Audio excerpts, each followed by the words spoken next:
오늘 우리에게 주신 하나님의 말씀은 잠언 15장 8절에서 12절입니다.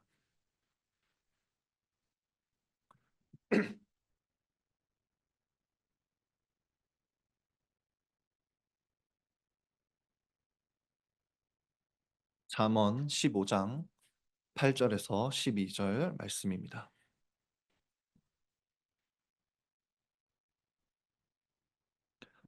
이것은 하나님의 말씀입니다. 하나님의 복된 말씀을 들으십시오. 악인의 제사는 여호와께서 미워하셔도 정직한 자의 기도는 그가 기뻐하시느니라.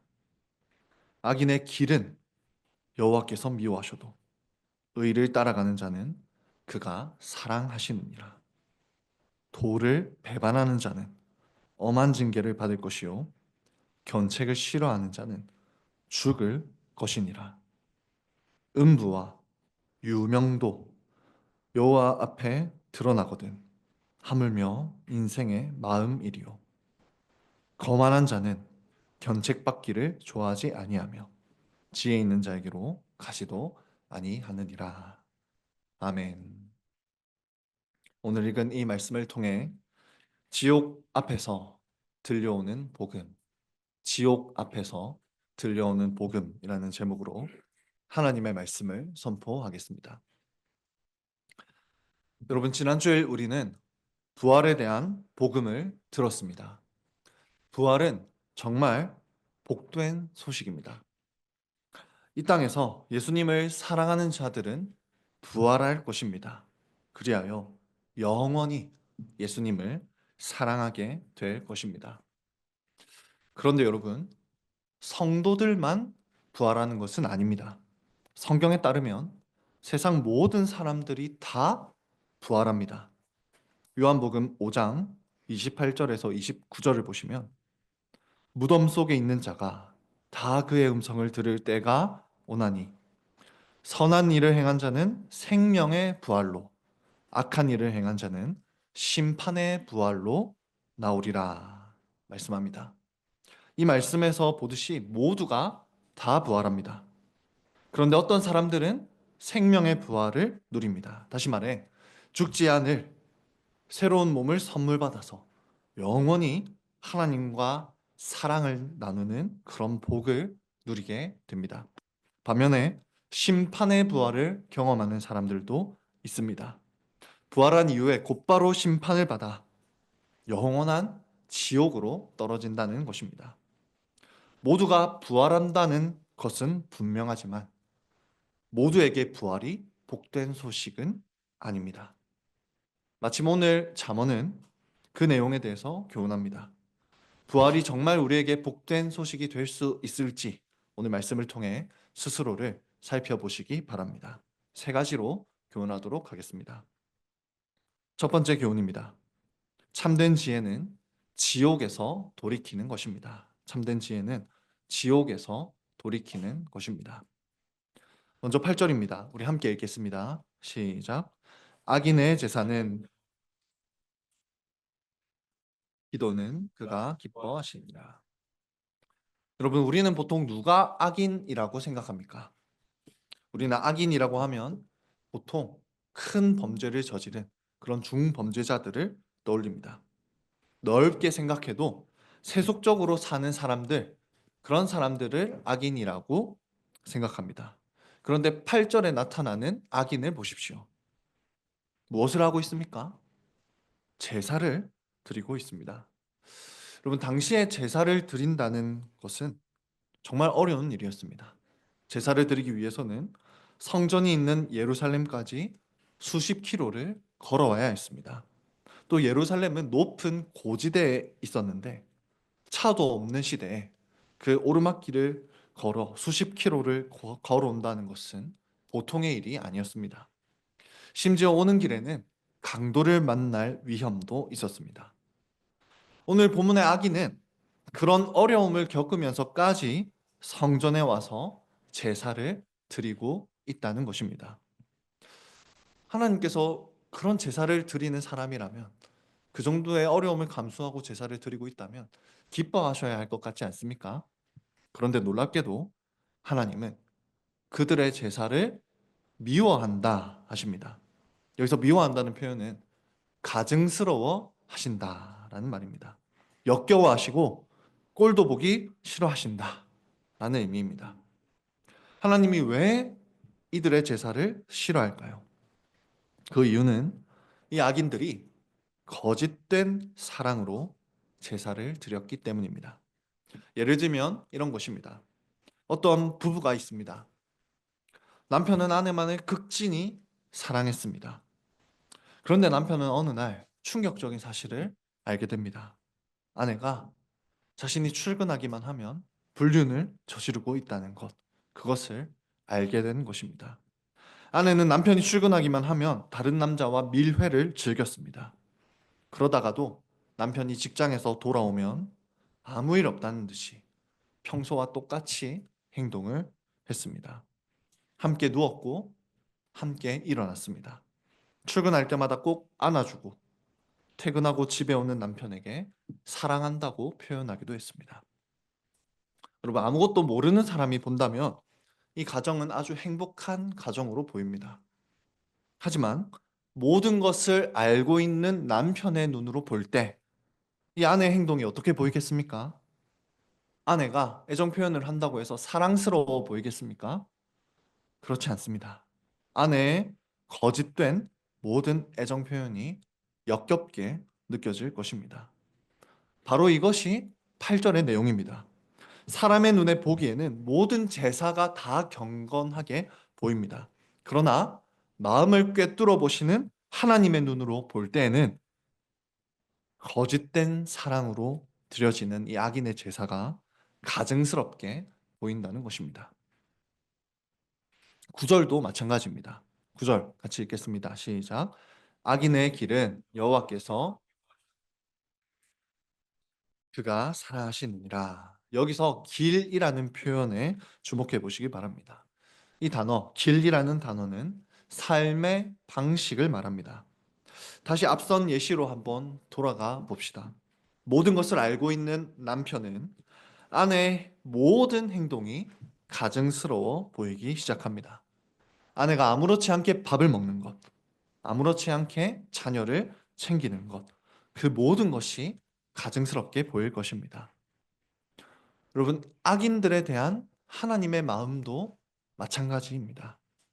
하나님은 악인들도 사랑하셔서 그들을 위해서도 태양을 비추시고 그들을 위해서도 비를 내리십니다. 그들을 진실하게 사랑하십니다. 그래서 생명을 허락하시고 악인들에게도 생명을 허락하시고 시간도 주십니다. 그런데 악인들은 어떻게 합니까? 하나님께 모든 사랑을 받으면서도 하나님께 모든 것을 공급받으면서도 하나님을 가장 사랑하지 않습니다. 그래서 하나님은 악인들의 모든 삶을 미워하십니다. 이어지는 10절도 보십시오. 도를 배반하는 자는 엄한 징계를 받을 것이요 견책을 싫어하는 자는 죽을 것이니라. 하나님이 이처럼 악인의 제사도 싫어하시고 악인의 모든 삶도 싫어하십니다. 미워하십니다. 그러나 하나님은 여전히 자비로우셔서 악인들이 살아있는 모든 날 동안 계속해서 자비를 베푸십니다. 그래서 악인들이 도를 배반하는 이런 삶, 하나님의 사랑의 도를 배반하는 삶을 살 때 그치라. 이제는 그런 사랑의 도를 배반하는 삶을 그치라 외치십니다.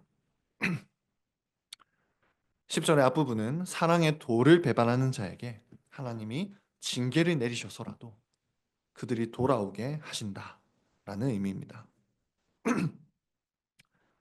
하나님의 이 외침은 마치 아내를 향한 남편의 외침처럼 들립니다. 아내를 너무나 사랑하는 남편이 아내에게 배신을 당했다면 어떻게 할까요? 마음이 무너지더라도 배신감에 몸서리치더라도 사랑의 도를 떠난 그 아내를 되돌리려 하지 않겠습니까?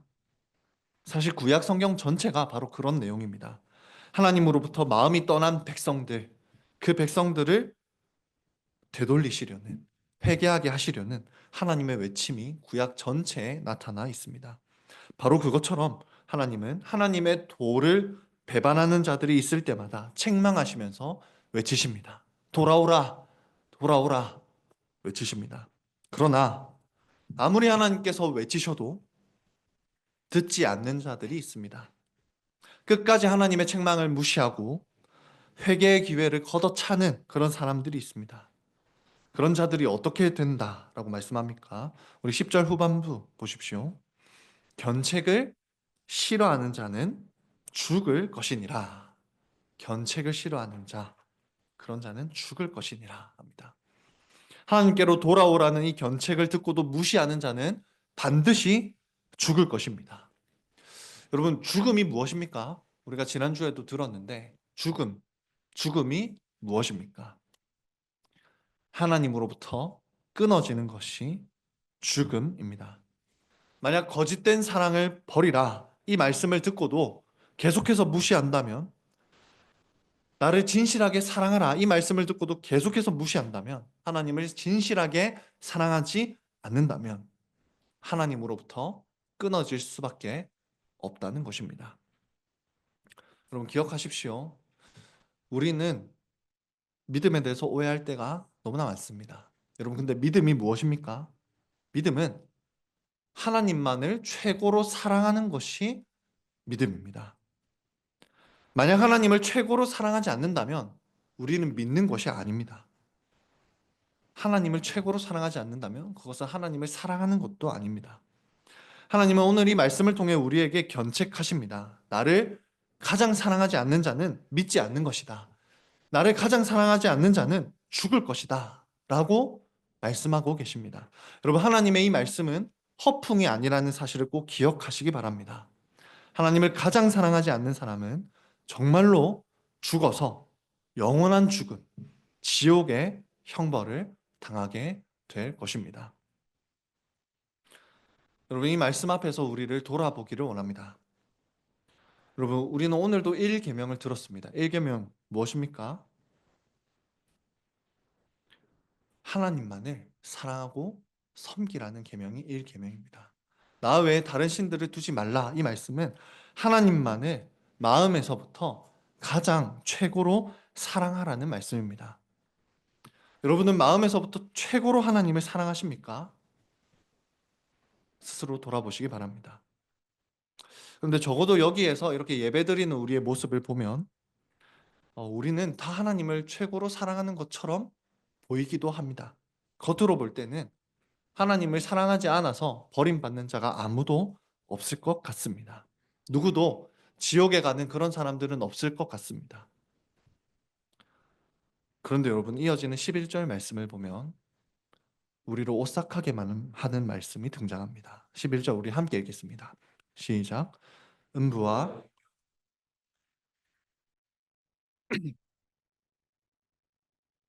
이 구절에서 음부와 유명이라는 이 말씀은 죽음 이후의 장소를 의미합니다. 여러분, 아무도 음부가 어디에 있는지, 유명이 어디에 있는지 모릅니다. 그러나 하나님 앞에서는 음부와 유명도 드러나 있다라고 말씀합니다.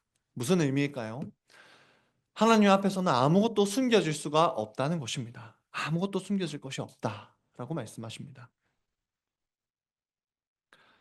여러분, 그러니까 이 말씀은 우리가 하나님을 진정으로 사랑하는지, 하나님을 가장 사랑하는지 아닌지 하나님이 다 아신다는 말씀입니다. 우리가 하나님을 진실하게 사랑하는지 아니면 하나님을 거짓되게 사랑하는지 하나님은 다 아십니다. 우리는 사람들을 속일 수 있습니다. 지금 이 자리에 이렇게 예배를 드리면서 하나님을 가장 사랑하는 척하며 예배를 드릴 수 있습니다. 우리가 다른 사람들은 이렇게 속일 수 있을지 모르겠지만, 그러나 하나님은 어떻다는 것입니까? 하나님은 다 아신다는 것입니다. 만약 우리의 마음에 하나님을 향한 사랑이 없다면 우리에게 남은 것은 죽음뿐입니다. 그래서 하나님은 이 말씀으로 우리를 돌아보라 하십니다. 너희 마음에 정말로 하나님을 가장 사랑하는 마음이 있는지 돌아보라 하십니다. 내가 너희의 마음을 다 알고 있다. 정말로 너희는 나를 사랑하느냐? 라고 우리에게 묻고 계십니다. 마지막 12절입니다. 거만한 자는 견책받기를 좋아하지 아니하며 지혜 있는 자에게로 가지도 아니하느니라. 앞서 살펴본 것처럼 하나님은 우리의 모든 마음을 아십니다. 이 말씀 앞에서 지혜 있는 자들은 어떻게 할까요? 그런 자들은 회개합니다. 자신의 마음 안에 하나님을 향한 진실한 사랑이 있는지 돌아봅니다. 정말로 내가 하나님을 사랑하고 있는지 돌아봅니다. 그리고 자신 안에 만약 하나님을 향한 사랑이 없다면 회개하면서 하나님께 기도합니다. 하나님, 제 마음에 하나님을 향한 사랑이 없습니다. 기도하면서 하나님의 도움을 구합니다. 그래서 8절 뒷부분을 한번 다시 보시면 하나님이 정직한 자의 기도를 기뻐하신다라고 말씀합니다. 또 9절 뒷부분을 보시면 의를 따라가는 자를 하나님이 사랑하신다고 말씀합니다. 자신의 마음을 돌아보며 하나님을 사랑하는 마음이 자신에게 없다는 것을 알고 겸손하게 인정하며 기도하는 자, 그런 자들을 인정하시고 다시 하나님을 사랑하기로 애쓰며 나아가는 자, 그런 자들에게 긍휼을 베푸신다라는 의미입니다. 이처럼 지혜 있는 자들은 자신의 마음을 돌아보며 하나님을 자신이 진정으로 사랑하는지 그렇지 않은지 돌아봅니다. 그런데 반면에 끝까지 자신의 마음을 살펴보지 않는 사람들도 있습니다. 끝까지 자신의 마음을 살펴보지 않습니다. 하나님께서 너희 마음에 나를 사랑하는 마음이 있는지 돌아보라 하시는데도 견책하시는데도 끝까지 그 견책을 무시하는 사람들이 있습니다. 여러분 그런 사람들이 어떻게 될까요? 그런 자들은 결국 버림받을 수밖에 없습니다.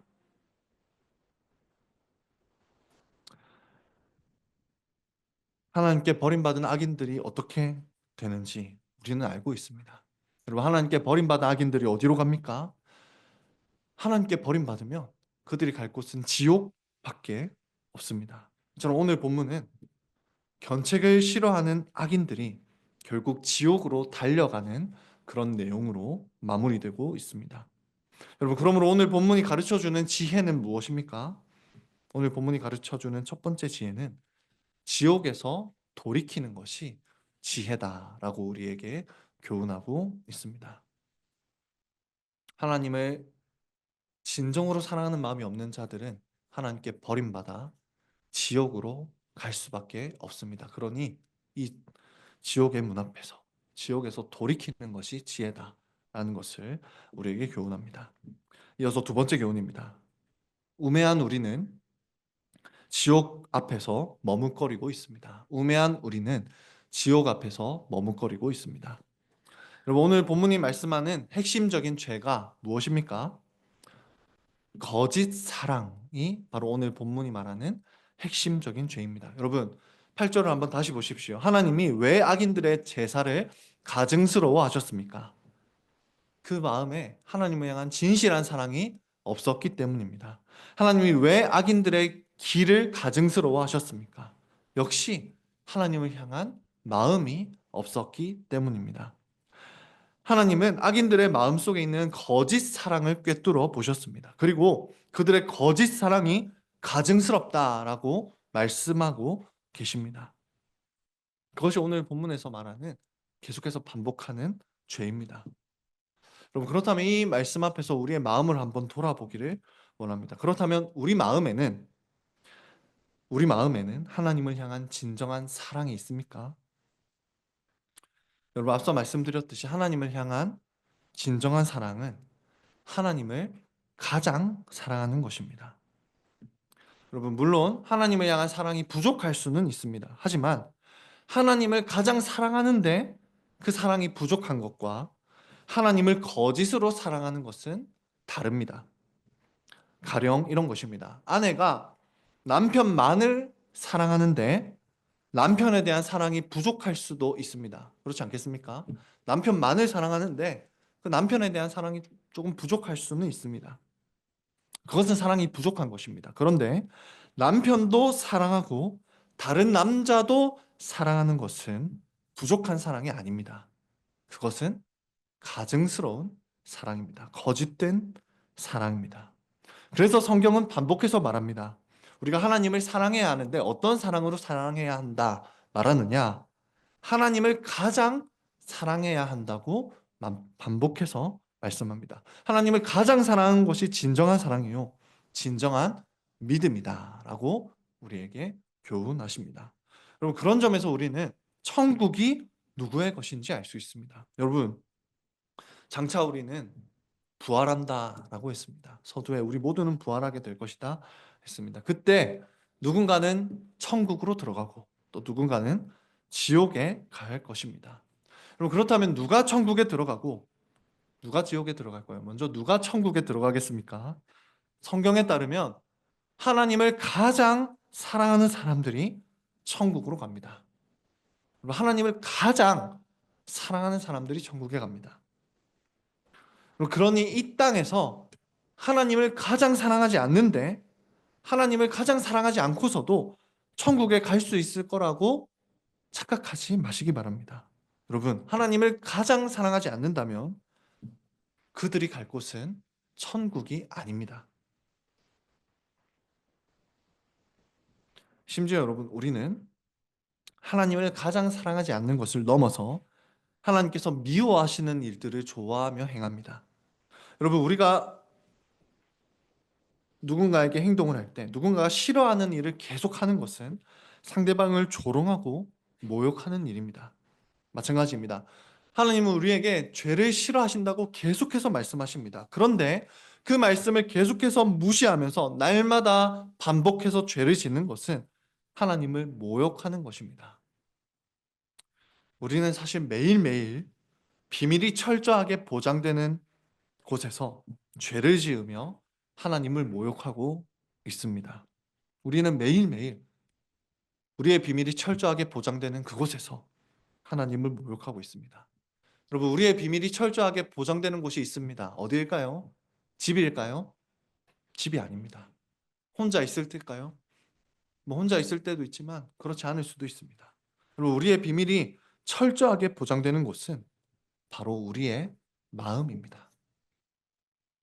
그리고 사람들은 우리의 마음에서 어떤 일들이 일어나는지 모릅니다. 마음에서 어떤 짓을 하더라도 아무도 모릅니다. 제가 지금 어떤 생각을 하더라도 여러분 아무도 모를 것입니다. 그래서 우리가 얼마나 악한지 가장 잘 드러나는 곳은 다름 아니라 우리의 마음입니다. 여러분, 우리의 마음속에 어떤 일들이 일어나고 있습니까? 우리의 마음속에서 계속해서 죄가 일어나고 있지 않습니까? 우리는 마음속으로 누군가를 계속해서 비난하고 욕하면서 시원해하고 있지 않습니까? 우리는 마음속으로 음란한 상상을 계속해하면서 쾌감을 느끼고 있지 않습니까? 우리는 하나님께서 싫어하는 악한 상상들을 즐거워하고 있지 않습니까? 사람들에게는 우리의 마음이 드러나지 않을 수 있습니다. 그러나 11절의 말씀을 다시 한번 보십시오. 그 말씀처럼 하나님의 눈에는 우리의 더러운 생각과 상상 모든 것이 다 드러납니다. 하나님은 지금도 우리의 그 악한 생각과 상상들을 다 지켜보고 계십니다. 이렇게 우리는 하나님의 눈앞에서 날마다 하나님이 싫어하시는 일들을 저지르며 하나님을 조롱하고 있는 것입니다. 여러분, 마음에서 일어나는 죄악들도 이렇게 하나님 앞에 가증스러운데 하물며 우리의 죄악된 말과 우리의 죄악된 행동이 얼마나 하나님을 모욕하는 것이겠습니까? 우리가 죄악인지 모르면서 짓는 죄들도 있지만 여러분, 우리가 죄악인지 알면서 짓는 죄들도 얼마나 많은지 모릅니다.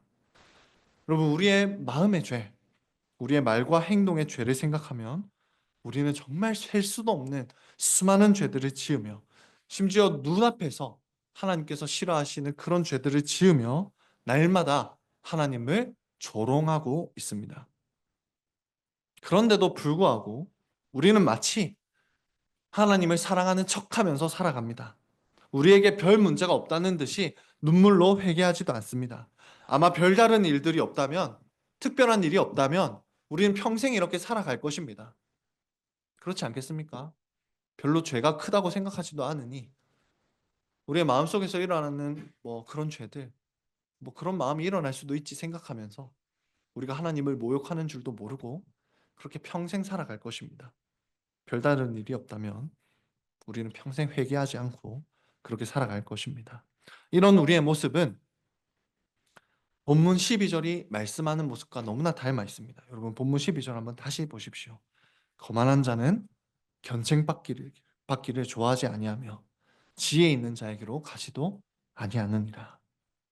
우리는 당연히 천국에 갈 것이라고, 갈 수 있을 거라고 생각하지만 사실 우리의 삶을 보면, 우리의 마음을 보면 우리가 달려가고 있는 곳은 천국이 아니라 지옥입니다.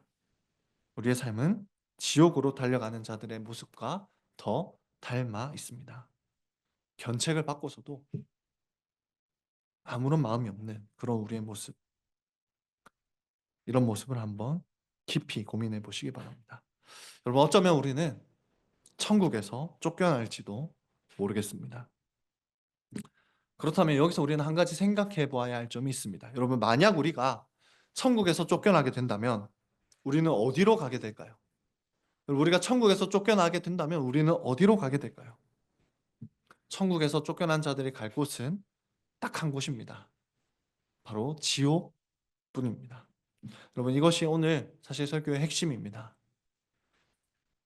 우리가 만약에 천국에서 쫓겨난다면 우리가 갈 곳은 지옥뿐입니다. 여러분, 지옥은 어떤 곳입니까? 지옥은 끝까지 회개하지 않는 자들이 버림받는 곳이 지옥입니다. 말하자면 지옥은 하나님의 사랑과 하나님의 권면을 거절한 자들로 가득 차 있는 인간 쓰레기 처리장이라고 말할 수가 있겠습니다. 그리고 여기서 지옥에 대해서 조금 더 깊이 살펴보면 좋겠습니다. 오늘 본문 11절에 보면 유명이라는 표현이 나옵니다. 이 단어는 원어로 아바돈이라는 단어입니다. 이 단어가 바로 지옥을 뜻하는 단어입니다. 아바돈은 멸망시키다라는 아바드라는 단어에서 나왔습니다. 종합해 볼 때 아바돈, 이 유명, 지옥은 어떤 곳입니까? 멸망당하는 곳이 지옥입니다. 멸망당하는 곳. 만약 천국에서 쫓겨난다면 우리가 들어갈 수 있는 곳은 이 아바돈 뿐입니다. 그리고 악인들은 이 지옥에서 영원히 멸망당합니다. 영원히 멸망당한다는 것이 무엇입니까? 영원히 고통당한다는 것입니다. 지옥에 간 자들은 온몸이 찢겨나가는 고통을 영원히 당하게 될 것입니다. 한순간만이 아니라 영원히 세세무궁토록 계속해서 당할 것입니다. 그곳에 있는 악인들은 회개하지도 않을 것이지만 회개할 수도 없습니다. 왜냐하면 그들이 살아있을 때 그들에게 베풀어줬던 모든 자비와 사랑이 이제 무한한 분노로 돌아섰기 때문입니다. 하나님은 그들이 살아있을 때는 무한한 자비를 베푸셨지만 이제 그들이 지옥에 있을 때는 무한한 진노와 분노를 퍼부으고 계십니다. 그러므로 더 이상의 회개의 기회는 없습니다. 여러분, 지옥에는 이 또한 지나가리라 라는 말이 없습니다. 여러분, 지옥에는 이 또한 지나가리라 라는 말이 없습니다. 지옥에 있는 자들은 죽음으로 끝나지 않는 죽음을 계속해서 당하게 될 것입니다. 여러분, 이 땅에서는 아무리 큰 슬픔이라도 결국에는 지나갑니다. 그러나 지옥에서는 단 1초도 슬픔이 끝나는 순간이 없습니다. 이 땅에서 우리는 눈물을 흘리더라도 결국 눈물이 그치는 날이 옵니다. 그러나 지옥에서는 영원히 눈물을 흘리게 될 것입니다.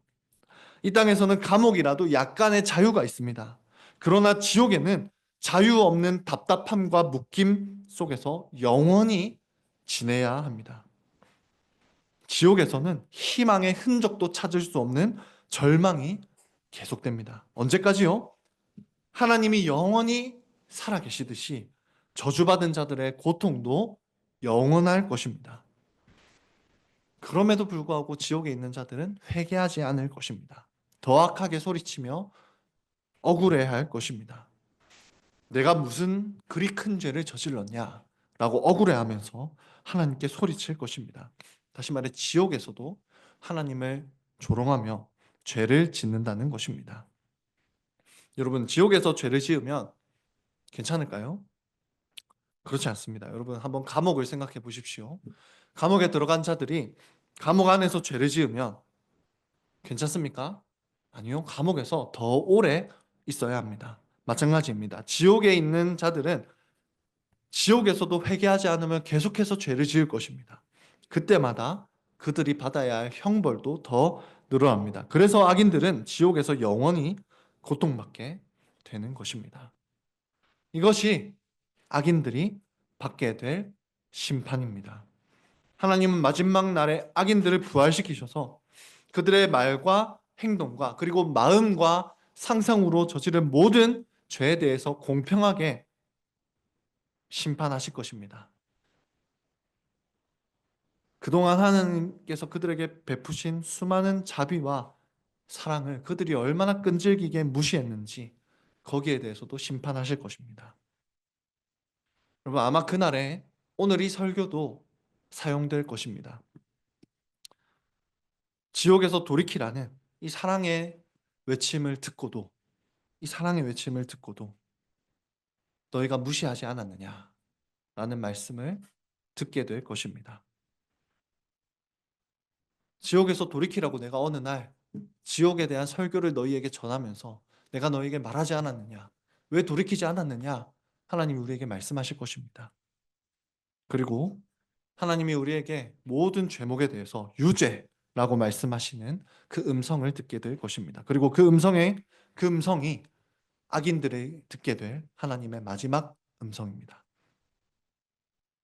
만약 우리가 생명의 부활을 받아 천국 백성이 되지 못한다면 우리가 들어갈 곳은 이 지옥뿐입니다. 그러니 여러분, 강권합니다. 이 지옥 앞에서 떠나야 합니다. 오늘 잠언이 우리에게 두 번째로 교훈하는 것은 이것입니다. 우매한 우리는 지옥 앞에서 떠나지 않고 머뭇거리고 있습니다. 마지막 세 번째 교훈입니다. 예수님은 지옥 앞에선 우리를 복음으로 돌이키십니다. 여러분, 지옥은 이렇게 영원히 멸망당하는 곳입니다. 무시무시한 곳입니다. 천국이 하나님의 무한한 사랑을 영원히 맛보는 곳이라면 지옥은 하나님의 무한한 진노를 영원히 경험하는 곳입니다. 설교자로서 간권합니다. 누구도 지옥에 들어가지 않기를 간절히 바랍니다. 그렇다면 여러분, 누가 지옥에 가지 않을 수 있습니까? 적어도 오늘 본문을 통해서 확실히 알 수 있는 것들은, 여러분, 거짓된 사랑으로 하나님을 사랑하는 자들은 반드시 지옥에 갑니다. 다시 말합니다. 거짓된 사랑으로 하나님을 사랑하는 자들은 반드시 지옥에 갑니다. 또한 반대로 확실한 것은 하나님을 가장 사랑하는 사람들은 지옥에 가지 않습니다. 자신의 생명보다 자신의 모든 것보다 하나님을 더 사랑하는 사람들은 지옥에서 건진받을 것입니다. 여러분, 그런데 문제는 우리는 우리의 힘으로 하나님을 가장 사랑할 수 없다는 것입니다. 우리는 태생적으로 우상숭배자여서 태생적으로 음란해서 하나님이 아닌 다른 것들을 더 사랑합니다. 죄를 사랑하고 사탄을 더 사랑합니다. 그래서 하나님이 우리에게 하신 일이 있습니다. 그 일은 바로 예수 그리스도를 우리에게 보내신 것입니다. 예수님 어떤 일을 하셨습니까? 예수님은 우리 대신 지옥의 고통을 당하심으로써 우리가 하나님을 가장 사랑하게 하신 분이 바로 예수님입니다. 예수님은 지옥의 고통을 당하시면서 우리에게 말씀하십니다. 내가 지옥의 고통보다도 너희를 사랑한다라고 말입니다. 하나님이 지옥의 고통을 나에게 내리실 만큼 너희를 사랑한다라고 하십니다. 그러면서 우리에게 말씀하십니다. 그러니 너희도 하나님을 가장 사랑하라 라고 우리에게 말씀하십니다. 여러분, 우리를 가장 사랑하신 예수님이 어떤 일을 당하셨는지 들어보십시오. 예수님은 앞서 말씀드렸던 이 지옥의 고통을 다 정말로 받아내셨습니다. 예수님은 겟세마네에서 지옥의 고통을 맛보셨고 최후의 만찬 자리에서 지옥의 고통을 맛보셨습니다. 그리고 십자가에서는 지옥의 고통을 정말로 다 당하셨습니다. 여러분, 우리 주님은 십자가에서 온몸이 찢기셨습니다. 온몸이 찢기신 것은 우리를 위해 받으신 그 영혼의 고통의 극히 일부를 우리에게 보여줍니다. 예수님은 지옥에서 어떤 고통을 당하셨냐? 예수님은 우리를 위해 영혼이 갈갈이 찢겨나가는 고통을 우리 대신 다 당하셨습니다. 원래 우리가 받았어야 할 고통인데 우리를 너무나 사랑하신 예수님이 우리 대신 그 지옥의 고통을 다 받으셨다는 것입니다. 여러분, 예수님은 원래 하나님의 무한한 사랑만 경험하시던 분입니다.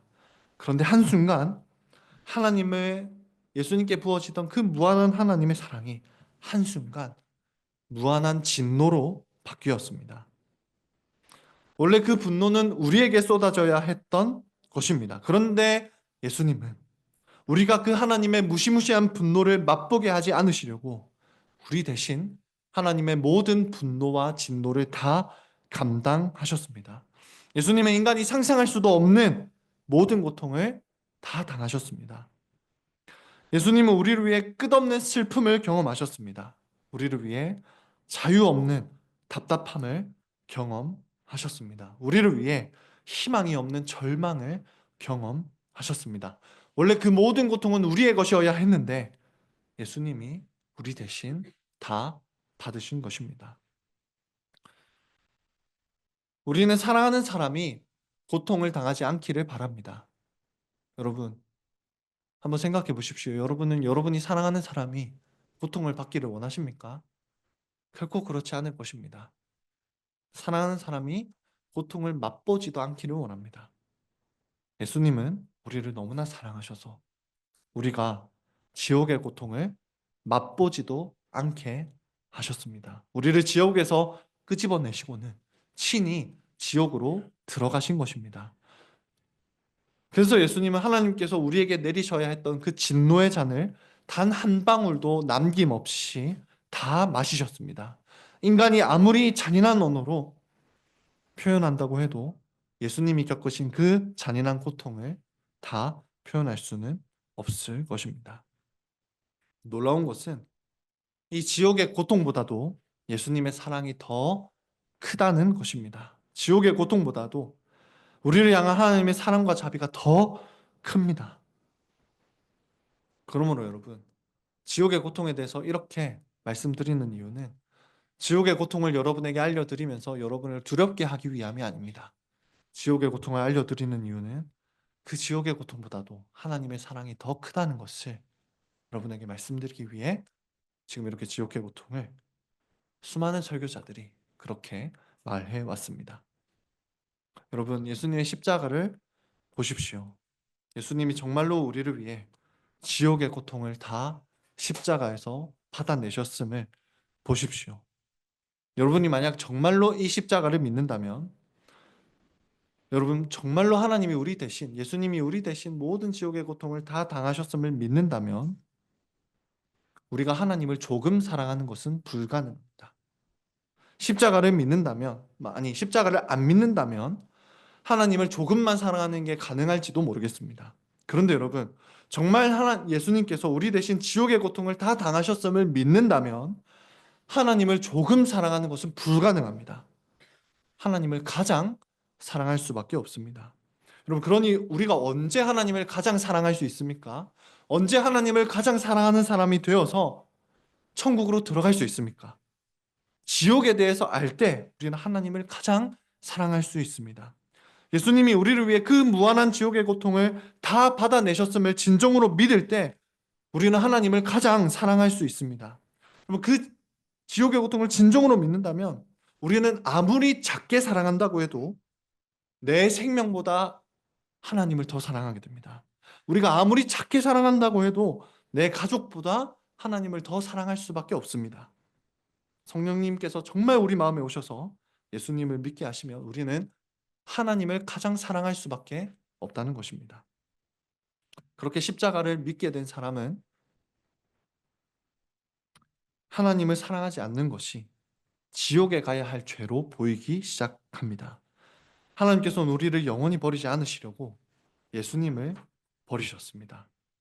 그 사랑을 무시하고 거역하는 죄는 저주받을 죄로밖에 보이지 않습니다. 그래서 사도 바울은 이렇게 말씀합니다. 만일 누구든지 주를 사랑하지 아니하거든 저주를 받을지어다. 정말로 지옥을 믿고 정말로 십자가를 믿고 정말로 예수님을 믿는 사람은 하나님을 가장 사랑하지 않는 것이 저주받을 죄라는 저주받을 죄로 보이기 시작한다는 점입니다.